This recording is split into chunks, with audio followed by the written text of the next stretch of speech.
Ola, benvidos e benvidas ao noso documental O aire é unha viaxe invisible. Acompañádemos nesta viaxe para descubrir todo o que o aire fai por nós, aínda que non o vexamos. O aire é unha mestura de gases. Os máis abundantes son o nitróxeno e o oxíxeno. O nitróxeno un 78% e o oxíxeno un 21%. Tamén hai dióxido de carbono, vapor de auga e gases nobres. Estes gases rodean a Terra formando unha capa chamada atmosfera, que esta capa nos protexe dos rayos nocivos do Sol e regula a temperatura. A presión atmosférica é a forza que exerce o aire sobre a superficie da Terra. É maior ao nivel do mar e diminúe coa altitude. É como se estivéramos debaixo dunha montaña de aire, canto máis abaixo estemos, máis peso enriba nosa. Esta presión permite, por exemplo, que funcione unha pelliña ao beber. O aire é invisible, pero ten masa e volumen, é dicir, ocupa un espacio e pesa. Podemos demostrar isto cos experimentos sinxelos. Se colgamos dos globos dunha percha e picamos un, o outro baixará, porque o aire do que está cheo pesa.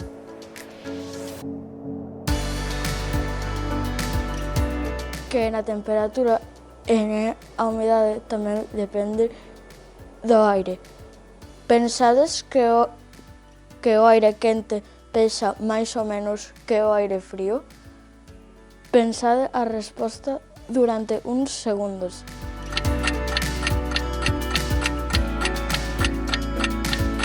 O aire quente é máis lixeiro, expándese e sube, mentres que o aire frío baixa porque é máis denso. E na humidade é a cantidade de vapor de auga que hai no aire.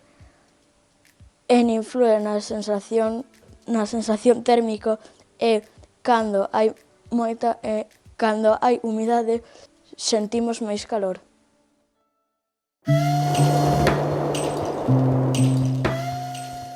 O vento prodúcese pola diferencia de presión atmosférica. Cando o sol quenta a superficie da Terra, o aire quente sube porque é máis lixeiro. Isto crea unha zona de baixa presión. Ao mesmo tempo, o aire máis frío e pesado baixa e ocupa o lugar do aire quente, xerando un aumento constante do aire chamado vento. Este proceso axuda a repartir o calor pola Terra e formando nubes e choivas. Existen moitos tipos de vento, según a súa orixen e comportamento. Por exemplo, hai 4. Uno deles é a brisa mariña, outro deles é a brisa terrestre, outro deles son os alisios e outro os monzóns. A brisa mariña é un vento suave que sopra do mar cara a terra e é durante o día porque a terra quéntase máis rápido que o mar. A brisa terrestre, en cambio, é pola noite e vai da terra ao mar. Os alisios son ventos constantes que van dos trópicos cara ao ecuador. Utilizábanse antigamente os barcos para navegar. Os monzóns son ventos estacionais que non son secos e nas zonas como a India, no verán, son traer chuvias. Os instrumentos que utilizamos para medir o vento son a veleta, que é para a dirección, e o nemómetro, que é para a velocidade. A súa unidade son os kilómetros por hora e os metros por segundo. Na nosa estación meteorolóxica temos o anemómetro que dá voltas e a veleta que nos mostra a dirección do vento. Nesta pantalliña podemos ver que a dirección do vento é suroeste e a súa velocidade é de 6,5 km por hora. A forza do vento mídese coa escala Beaufort, que vai do 0, cando non se move ningunha folla, ata o 12, que corresponde a un furacán. Un furacán ten ventos que superan os 118 km/h e pode causar graves danos, como arrincar árbores, desplazar vehículos e pode causar unha inundación.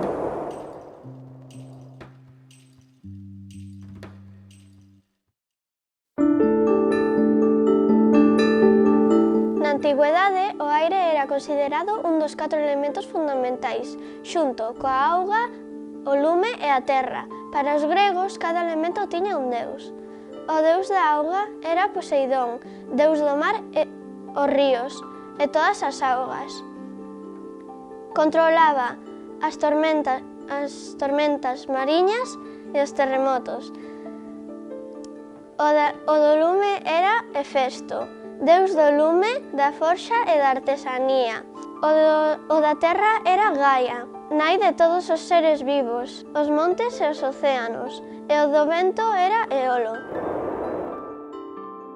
O deus Eolo era o padre dos ventos.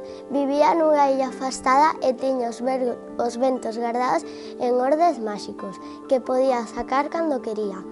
Os deuses Olimpio pedíanlle que os liberara segundo as necesidades. Os distintos ventos eran Bóreas, o vento do norte. Era frío e forte, traía inverno, representado cun home con cara severa e alento xeado. Ás veces era temido, pero protexía Grecia de invasións. Noto, o vento do sur. Era cálido e húmedo, asociado co final do verán e chuvias torrenciais. Traía pragas e destruccións e sopraba con moita forza. Eurus, o vento máis inestable, se traía cambios bruscos no tempo. Céfiro, o vento máis suave e agradable, traía a primavera e o bo tempo. Ademais de Eolo tamén estaba Hera, deusa do ceo e protectora do aire que rodeaba a Olimpo. Na mitoloxía tamén se explicaba fenómenos atmosféricos. Os tronos e os lóstregos eran vistos como sinais do deus Zeus cando estaba enfadado. Eran interpretados como a súa voz poderosa ou os carros dos deuses cruzando o ceo. En algunhas culturas antigas, o vento significaba moitas cousas. Por exemplo, a liberdade. Por exemplo, os celtas crían que o vento do norte eran mensaxes do máis aló.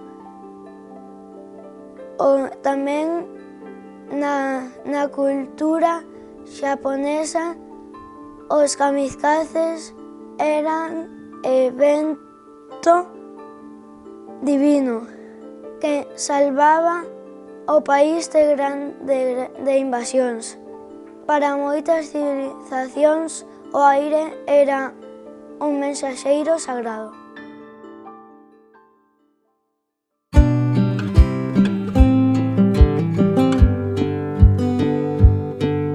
A enerxía eólica é a que se obtén a partir do movemento do aire. Os aeroxeneradores transforman a enerxía cinética do vento en enerxía eléctrica. É unha forma de aproveitar a forza da natureza. Esta enerxía é renovable. É moi útil en zonas ventosas. En Galicia temos moitos parques eólicos, sobre todo en zonas montañosas, como na Serra do Sustral e na Costa da Morte. Aunque nos proporcionan moita enerxía renovable, xera moita polémica polo seu impacto ecolóxico, xa que poden producir mortes nas aves. Tamén o seu impacto negativo na paisaxe natural. E tamén poden causar ruidos e molestias para as vivendas próximas a estes parques eólicos.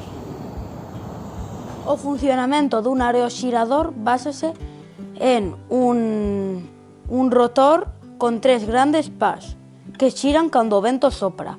Este movimento chega a un xenerador eléctrico que transforma a enerxía mecánica en enerxía eléctrica e se pode usar nas casas, escolas e fábricas. Ademais, os aeroxiradores modernos teñen unos soportes que xiran cara ao vento e así aproveitar mellor a súa forza. Ademais, A colocación e diseño dos aeroxeradores require estudios meteorolóxicos precisos para garantizar o seu rendemento. Non se pode colocar un parque eólico en calquer sitio. Os expertos estudan a velocidade media do vento durante un ano, a súa dirección e se hai obstáculos como montañas ou edificios que poidan dificultar o fluxo do aire.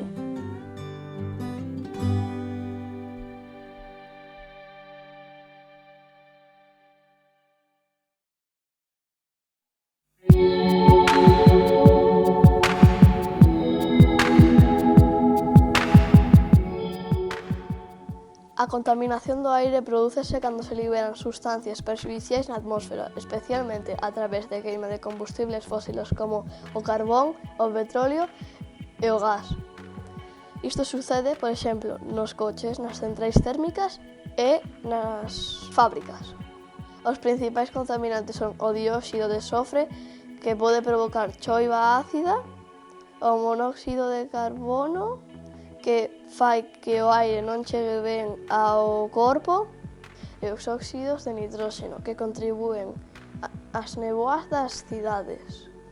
Estes gases tamén afectan ao cambio climático, porque afectan ao efecto invernadoiro que fan que a temperatura do planeta Terra aumente. Esta contaminación pode ter efectos moi graves, cando certos gases se mesturan coa auga das nubes, chamado choiva ácida, que dana os bosques, os solos e os mesmos edificios. Ademais, dana a nosa saúde. Por exemplo, o aire sucio pode causar problemas respiratorios, como asma ou bronquite. Normalmente, causa nos nenos e nenas e as persoas maiores. Ademais, certos gases, como o dióxido de carbono, atrapan o calor da atmosfera, aumentando o cambio climático, causando incendios e fenómenos meteorolóxicos extremos. Para protexer o aire que todos respiramos, podemos axudalo andando máis en transporte público, andar en bici ou camiñando, para reducir a emisión dos gases contaminantes. Reciclar tamén é moi importante para evitar que queimen que hagan fume tóxico.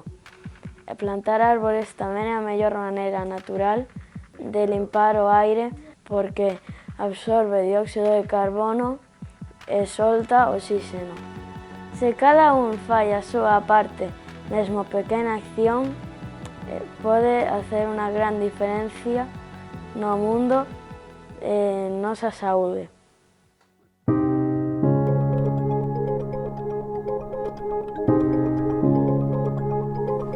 Algunhas aves, como o falcón peregrino, aproveitan as correntes de aire quente para planear e aforrar enerxía no voo. Pode acadar velocidades de máis de 300 km por hora cando se lanza en picado, sendo o animal máis rápido do mundo. O insecto máis pequeno que pode voar é a avispa das fadas, con apenas 0,2 milímetros.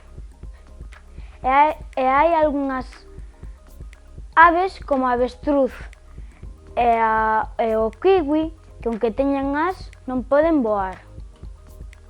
Os morcegos son os únicos mamíferos capaces de voar activamente. A diferencia das aves, as súas ás son como mans con dedos moi longos, cubertos por unha membrana.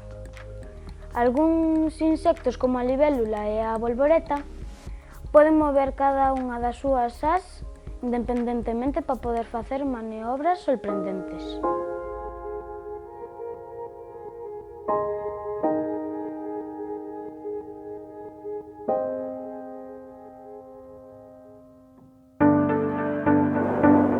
Agora que coñecemos máis o aire, sabemos que é moito máis que nada. É vida, movemento, enerxía e ciencia.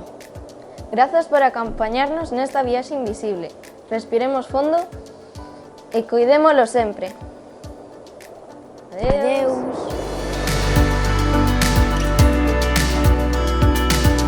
Agarda un momento, quita isto. O aire tamén é música e poesía. Adentro música.